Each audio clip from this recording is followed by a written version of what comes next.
به نام خداوند مهربان و تقدیم سلام بیننده های گرامی، با باش به کانالم خوش آمدید. امید که میتون جور صحتمند باشین و در هر گوشه و کنار دنیا که هستین از تمام گزند روزگار در امان باشید. بیننده های گرامی، امروز خواستم طرز تهیه یک کوفته بسیار عالی و مزه‌دار از گوشت مرغ همراه شما شریک بسازم. امید که مورد پسندتان قرار بگیره. اگر از ویدیو خوشتان آمد لطفاً لایک و سابسکرایب فراموش نکنید. حالا میریم به سراغ تهیه کوفته عالی و خوشمزه. 2 دانه پیاز متوسط، 3 دانه بانجان، مرچ سرخ، مرچ سبز و 3 دانه سیر داره. پیاز و سیر و مرچ میده میکنیم، در یک مکسر یا در بلندر مندازیم که خوب میده شود. نیم کیلو گوشت سینه مرغ داریم که البته ایر خودم مکسر کردیم، شما همچنان میتونین خودتان که در مکسر گوشت مرغ میده کنین. پیاز و سیر و مرچ که مکسر کردم 2 قاشقش بالای گوشت اضافه میکنم و 1 قاشقش بر لوبش میمانم. نیم قاشق غذاخوری نمک اضافه میکنم، 1 قاشق غذاخوری تخم گشنیز، 1 قاشق چایخوری مرچ سیاه، 1 قاشق چایخوری زردچوبه، 1 قاشق چایخوری مرچ جوکوب، 1 قاشق چایخوری هم زیره و 1 دانه تخم بالایش اضافه میکنم. تمام مواد لازمه را خوب همراه مرغ مخلوط میکنم. خوب 1-2 دقیقه مخلوط شود که طعم یک دیگه خود خوب بگیرن.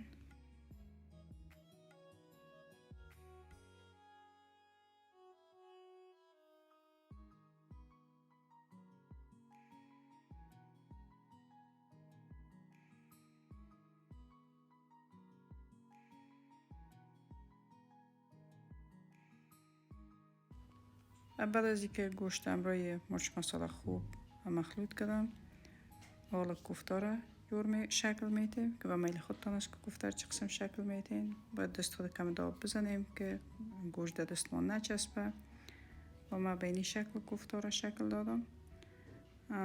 کوفته را جور میکنیم، میمانیم شاید 5 تا 10 دقیقه دوام کنه که لواب کوفته را آماده میکنیم. در جریان خوب است که کوفته خوب طعم مرچ مساله را میگیره. 150 میلی روغن اضافه میکنم که از 1 گیلاس کم است. پیاز و سیر و مرچ که مکسر کرده بودیم 1 قاشقش بالای روغن اضافه میکنم و این خوب به شکل طلایی رنگ بریان میکنم.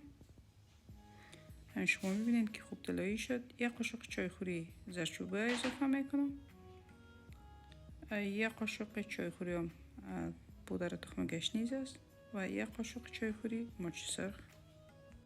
این مرچ مساله رو خوب یک شور میتم سر روغن. بعدم بانجان، 3 دانه بانجان که داشتیم، بانجان تازه او رو مکسر میکنم و این بالای روغن و پیاز و مرچ مساله که بریان کردیم اضافه میکنم. و 3 دانه بانجان مکسر شدگی رو همراه روغن و مرچ مساله خوب جوش میتم که تا سر روغن بیایه. 1 قاشق چایخوری نمک اضافه میکنم، بازو میره 1 شور میتم. شما میبینید که کم سر روغن آمده و شما ببینید که لواب بسیار عالی و خوش رنگ آماده شده و کوفته را یکایک اضافه میکنیم.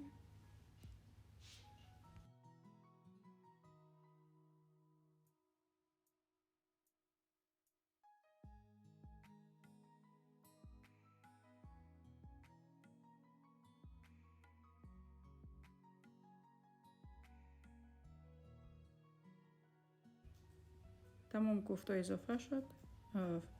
شما میبینید که من کوفته رو سر یک دیگه اضافه کردیم، فرق نمیکنه، ای با هم نمیچسبه و سر دیگه میبندیم و مگذاریم که 10 دقیقه بجوشه. بعد از 10 دقیقه کوفته رو پشت روی میکنیم که یک طرفش پخته شده این باشه یا کم بریان هم شده این باشه و این قسم کوفته رو سر زیر میکنیم. پس سرش میبندیم، طرف دیگه شم 10 دقیقه میجوشونیم، اما به این شکل یک شورش میدیم که کوفته نچسبه. یعنی که در مجموع کوفته از 20 تا 25 دقیقه باید بجوشه که خوب پخته شود.